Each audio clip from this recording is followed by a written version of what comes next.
Today, we're going to discuss a topic that affects all of us. Inflation. Have you ever heard of the term inflation? No, I haven't. Don't worry, I am happy to explain it to you. So, what is inflation? Inflation is when prices for goods and services go up over time. That means the stuff you buy today might cost more tomorrow. Oh, is it like when my mom says she used to buy candy for a nickel when she was a kid? Exactly. Nowadays, candy costs a lot more than a nickel, right?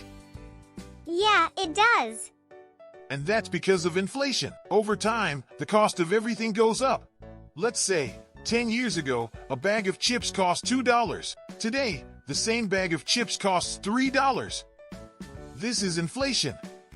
Think of it like this. Price is like a balloon that gets inflated over time by market forces. But what causes inflation? I'm not sure.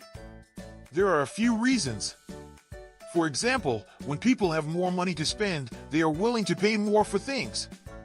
And when the cost of manufacturing stuff goes up, like the cost of the ingredients used to make chips, then the cost of chips goes up too. Inflation can also happen when there are more buyers and not enough goods for all.